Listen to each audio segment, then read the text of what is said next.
Drum के बाद हथौड़े का खौफ। मेरठ का सौरभ हत्याकांड तो आप लोगों को पता ही होगा, कैसे उस वारदात के बाद नीले ड्रम वाली चर्चा पूरे देश भर में हो रही थी। लेकिन अब एक ऐसा ही मामला सामने आया है और वो ठीक उसके जैसा। नोएडा से आई इस मामले में एक शख्स ने अपनी इंजीनियर पत्नी को पहले तो हथौड़े से मारा और फिर बेरहमी से उसका गला रेत डाला, जिसके बाद अब हथौड़े वाला खौफ नजर आ रहा है। लेकिन क्यों इस वारदात को अंजाम दिया गया, इस रिपोर्ट में।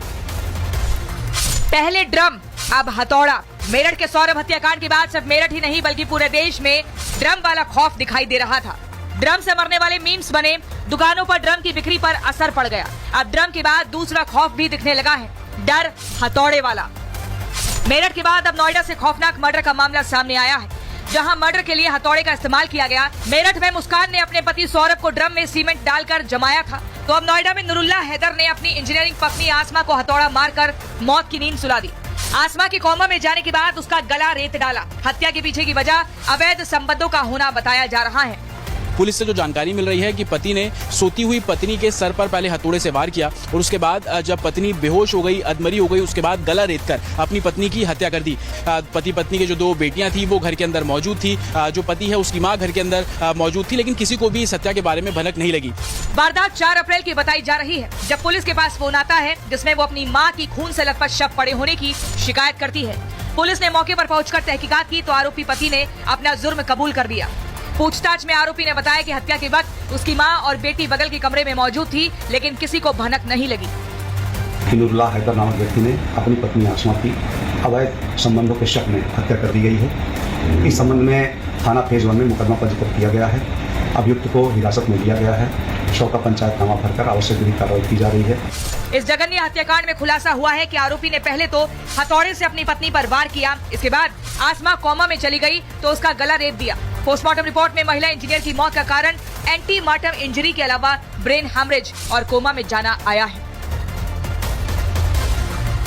और चलिए दर्शकों, अब आपको आसान भाषा में समझाते हैं कि आखिर कैसे इस वारदात को अंजाम दिया गया। ये जो वो का चक्कर है, मर्डर हो जाता है हथौड़े से। नुरुल्ला ने इंजीनियर पत्नी की हत्या कर डाली एक शक के चलते, क्योंकि वो हर समय फोन पर बात करती रहती थी। हथौड़े से पत्नी पर एक नहीं, दो नहीं, बल्कि कई बार वार किए गए। पत्नी के कोमा में जाने पर गला रेता, पहले सिर पर हथौड़ा मारा, बेहोश हो गई पत्नी, फिर गला रेत डाला। अवैध संबंधों के शक में इस हत्या की वारदात को अंजाम दिया गया। नुरुल्ला का पूछताछ में खुलासा हुआ है, उसने खुद ये माना है कि उसको शक था। आसमा जो कि उसकी पत्नी है, उसके बदले व्यवहार से परेशान था। पत्नी हर वक्त फोन पर बात करती थी। 6 महीने से आसमा बेइज्जती कर रही थी, पति को समय नहीं दे रही थी और उसका शक बढ़ता जा रहा था कि आखिर फोन पर इतनी बात किससे कर रही है। तो फिर अब रास्ते से इसको हटाना ही पड़ेगा। इसी के चलते इस वारदात को अंजाम दिया गया। दर्शकों, अब अगली खबर मैं आपको बताऊंगी। ये खबर आप सुनेंगे तो हैरान हो जाएंगे। रिश्तों से विश्वास उठ जाएगा। सन की आशिक का खूनी खेल किस कदर सड़क पर हर किसी को हैरान करता है, परेशान करता है कि आखिर हो क्या रहा है। कई बार इंसानी सनक रिश्तों का कत्ल कर देती है। ये सनक इतनी बुरी तरह से हावी होती है, दिल्ली में एक शख्स ने अपनी दोस्त को ही चाकू से गोद कर लहूलुहान कर दिया। और इतना ही नहीं, लड़की पर हमला करने के बाद खुद को भी चाकू मार लिया। लगभग पिछले 1 साल से दोनों एक दूसरे को जानते थे, दोनों की एक मजबूत दोस्ती थी, लेकिन कई बार साथ भी देखे गए। ऐसी लड़ाई कभी नहीं हुई थी। अचानक से ऐसा क्या हुआ कि ऐसी नौबत आ गई कि एक दूसरे की जान लेने पर उतारू हो गए। दोनों को अस्पताल में भर्ती कराया गया है और ये मामला अब पुलिस की दहलीज पर पहुंच चुका है। कानूनी कार्रवाई की जा रही है। लड़की वालों के जो घर वाले हैं वो बार बार कह रहे हैं कि उन्हें इंसाफ चाहिए। देखिए रिपोर्ट। देश की राजधानी दिल्ली में एक सन की आशिक ने बीच सड़क पर खूनी खेल खेला।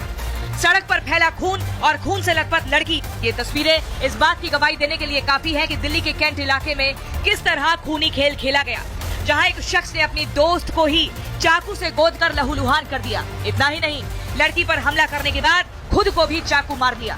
बताया जा रहा है कि लड़का लड़की करीब 1 साल से दोनों को जानते थे। इसके पहले कई बार दोनों को साथ देखा गया है, लेकिन लड़के ने लड़की से साथ चलने के लिए जबरदस्ती की, जिस पर लड़की ने मना कर दिया और लड़के ने गुस्से में लड़की पर ताबड़तोड़ हमले कर दिए।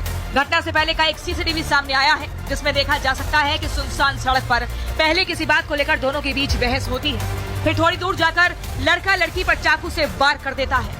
हमें पहले से जानकारी नहीं थी कि कुछ ऐसा होने वाला है, क्योंकि वो सबसे 9:30 बजे डेली आती है घर पे। तो कल जिस लड़के के साथ ऐसा हुआ है, वो लड़की दोनों, मेरी बहन और वो लड़का साथ में थे।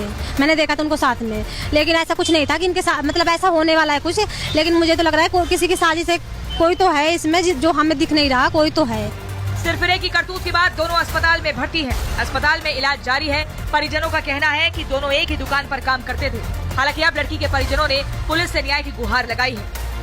मेरी बहन बहुत सीरियस है, एडमिट है आईसीयू में, और डॉक्टर कह रहे हैं कि अभी कुछ कह नहीं सकते, क्योंकि मतलब हम अपनी तरफ से पूरी कोशिश करना है, क्योंकि सीरियस ज़्यादा है, चाकू उसके बहुत ज़्यादा लगे हैं, तो इसलिए जख्म बहुत गहरे हैं, तो कुछ बोल नहीं सकते अभी।